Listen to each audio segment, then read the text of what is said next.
Another person who played a critical role as the nodal officer is Neeraj Khairwal. He's joining us live. Neeraj, really appreciate your time. When did you realize that there was a need for a coordinated effort? NDRF, SDRF, international tunneling experts, army. The reason was that there were multiple arms that were needed to pitch in. Maria, actually, initially when the work was started by different teams, it seems it was like quite, you can say, it was like a normal operation. They were just expecting that we will get through soon. But on 17th, one incident happened. There was a small, you can say, tremors were there, the small earthquake signal was there, and there was a cranking sound. The team which were working, the people who were working there, the team got scared. So they ran away. So on 17th and 18th was the day when it was decided that multiple options should be explored. And in case, if this is not feasible, then we should be ready for alternate options. So at that time, you can say the discussions at the Government of India, the Secretary Moore and different people that had happened. And they decided that we should go for all different options because it is not, it can't be said that one option will be 100% successful. International experts were called, they were also invited, they gave their opinion. So it was decided that multiple options should be explored because in any of the options, there is not 100% surety that we will get through. There are good chances that, and that's why the team planned like that. The officials at the higher level, they plan that whatever feasible option, we should explore it first, and whichever options we can get through in the minimum possible time, we should explore it first. As you said that there were disappointments, there was a plan A which failed, then you all worked out plan B, and then rat hole miners were called in. It was about human efforts that finally yielded results. Yep, exactly. You can say machines were there, but manual efforts, we can't neglect it. Like I explained to the other team also, that whenever we have a vehicle, like we have a car, even the tire is important, steering is important, each and every part of it is important to run it. So even when, like, if within tire also, if there is a valve which we get, you can say one valve is not working, then tire is deflated. So in that sense, each and every worker working there was equally important, first and foremost. Second part, like machines were there, we were hoping machine could get through. But when machines could not get through because of some technical, you can say, hurdles, different hurdles came up. So manual, you can say, excavation by the technique of rat miners. So that is like technique. Rat mining technique was there where people excavate with hands and then later on the machine was pushing it. So it was a combination of both. It was not that only manual excavation was there.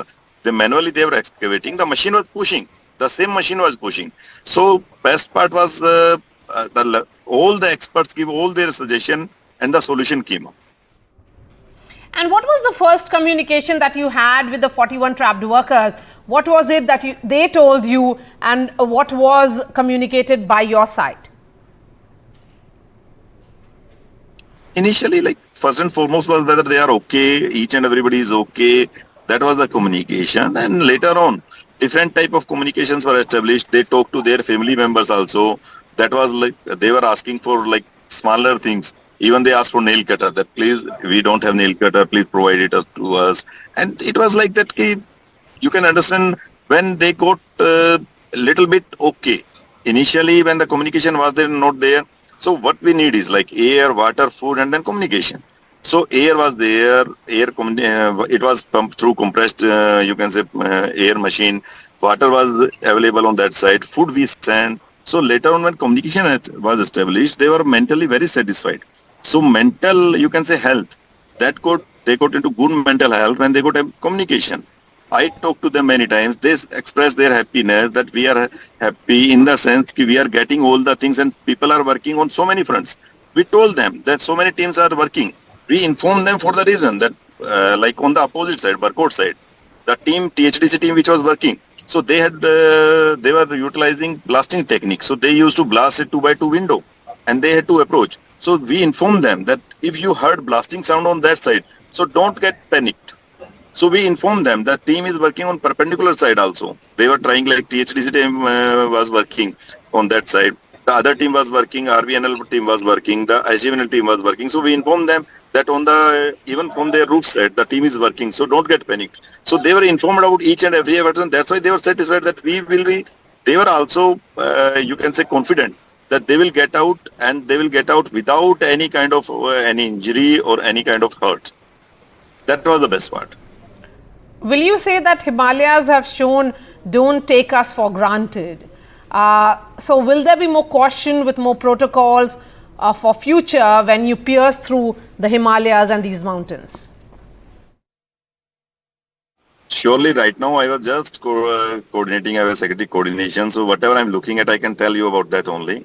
But surely, we will like to just convey your message, and it is definitely a kind of message conveyed by the Himalayas, and everybody is taking it very seriously at state level as national level, and you will see the results soon.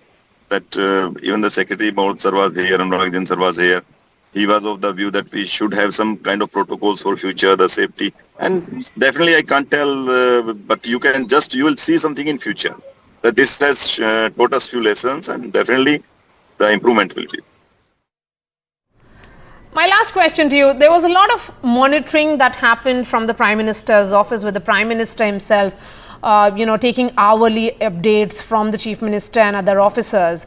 Has India, after this massive rescue effort, sent a message that it can move mountains literally to rescue its own? Surely, Maya, definitely I would like to say that not at any moment we were disappointed. We were always hopeful, first and foremost. And what you already know, even Honorable PM sir was monitoring it. Our CM sir was here only. He camped in Uttarkashi only. Major General VK Singh sir, who is MOS, he was here only. Secretary Moth was here only. MD NHI DCL Mahmood sir was here only. So all the senior, you can say, everybody was here, and they were just involved and into daily basis, on hourly basis, the different discussions were happening. So we were never disappointed, honestly. The only part was there were some kind of hurdles, then there was some kind of things, it might take more time. But we were always hopeful, and we were so confident, the complete team was confident, and it was just a matter of time. So only part was it might take a little bit more. So that was the only thing. Neeraj Khairwal, really appreciate your time. Thank you for speaking to NDTV.